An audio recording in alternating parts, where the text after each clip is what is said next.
लाचखोरीची एक मोठी बातमी समोर आली आहे। पोलीस स्टेशनला जप्त असलेले वाहन सोडण्यासाठी तक्रारदाराकडून तडजोडी अंती 10,000 रुपयाची लाच स्वीकारताना निंभोरा पोलीस स्टेशनच्या पोलीस उपनिरीक्षकाला जळगाव एसीबीने रंगेहात अटक केली।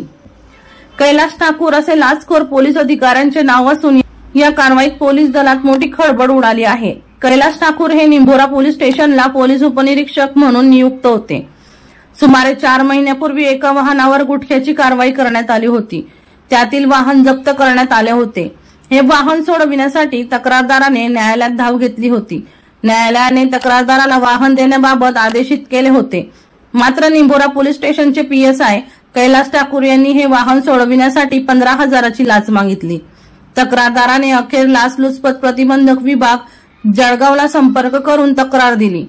त्यानंतर सापळा रचण्यात आला। निंभोरा गावात मरीमाता मंदिराजवळ पीएसआय ठाकूर यांना तक्रारदार यांच्याकडून 10,000ची लाच स्वीकारताना लाचलुचपत प्रतिबंधक विभागाकडून अटक करण्यात आली आहे।